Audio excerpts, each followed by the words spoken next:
প্রার্থীর নাম হচ্ছে নুনু ধর।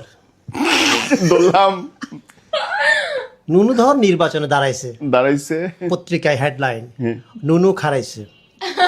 এইটা দেখা তো নুনু সেই খেপে গেল, পত্রিকা অফিসে ফোন দিয়ে সেই গালাগালি। পরের দিন হেডলাইন নুনু গরম হয়েছে। এইবার যে নুনু যে দাঁড়াইছে, ওর দলের সিনিয়র নেতা যে রানিং ভাইস চেয়ারম্যান, সে কিছুই জানে না। সাংবাদিকরা তার কাছে জিজ্ঞেস করার জন্য, তো বলছে নুনু আবার কবে খারালো, আমি তো টেরই পাইলাম না।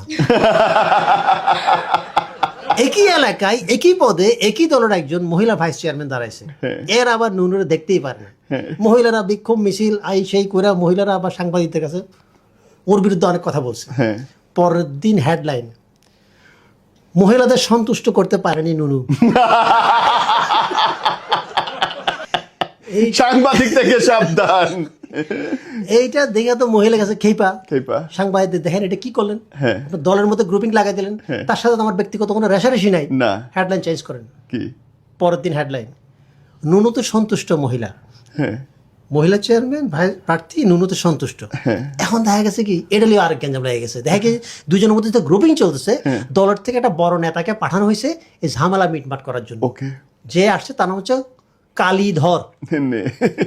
কালীধর আবার নুনুরে দেখতেই পারে না, কারণ কালীধর একটা ফেসবুক পোস্টে নুনু কমেন্ট করছিল, এত শুকনা পাশা লইয়া হাগেন কেমনে।